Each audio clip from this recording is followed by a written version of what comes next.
you were getting into a lot of fights when you were in the service. You were in jail a lot because, you didn't know how to process your emotions, and you realized like you were heading towards a rough path.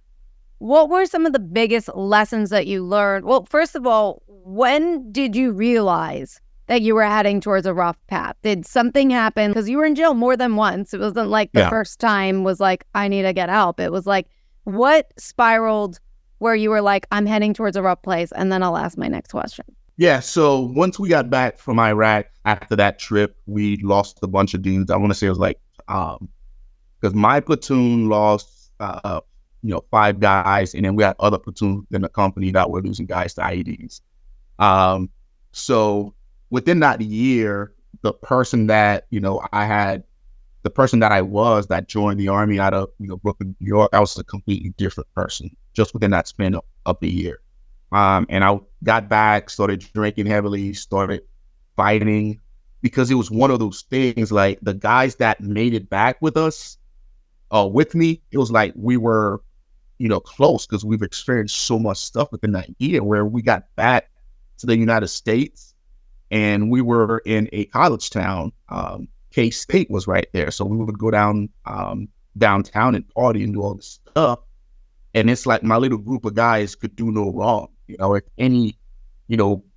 any civilians looked at us the wrong way, or they said something to one of my guys, it was like entire platoon was jumping on them, because it's like, we just survived a year in hell, just to come back here and deal with your crap. It's not happening. So there was a lot of that stuff going on.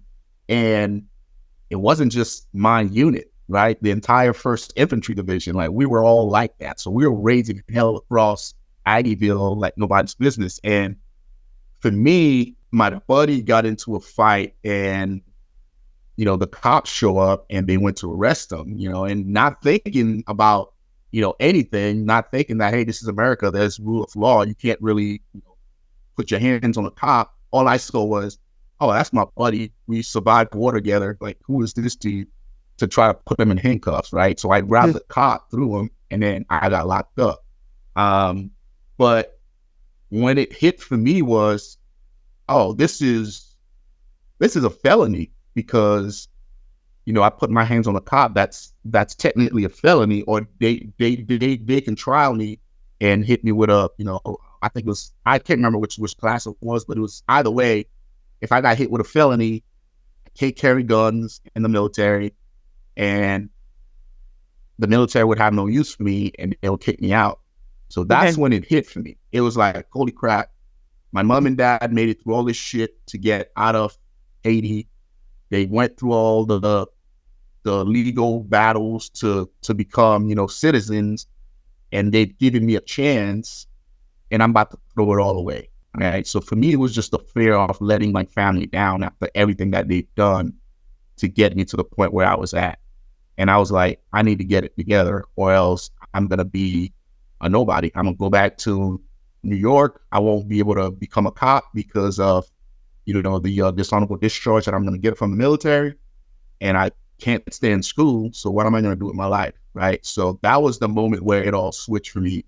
And it ended up working out, because the city of Manhattan, down in Kansas, they realized that, hey, the nation is at war. These soldiers are dealing with a lot, and this is what's leading them to act out the way that they're acting. So they took a lot of pity on us, as far as giving us, like, letting us off easy, right? So I didn't get hit with a felony. It was my first offense as far as putting hit on a cop. So they worked with the leadership, and I just had to do some community service, and I got off clean. So after that incident, I was like, I got to go get help. So I started seeing a psych, and everything just got put into perspective. And what it boiled down to was, at least for me, what I did to help it make sense to me was, hey, check it out. You signed up for war. Prior to you going to war, people were passing away every day, right? Accidents were happening. Dudes were, dying in training accidents, or post, car accident, motorcycle accidents. People are going to die whenever they're meant to die, right? And I had to make myself understand that as a human being, we don't control that. I've seen guys survive the most unsurvivable situation of war just so they can get home and die sitting at a traffic light, right? So I'm like, how do you explain that? So I started to look at it from that perspective, right? If my buddy died, it's time to go. I don't control when he dies. God does that. The guys that we lost at war, it was just their time to go. If they didn't die in Iraq, they were going to die stateside somehow, right? So I started to reframe my thinking and started looking at it from that perspective.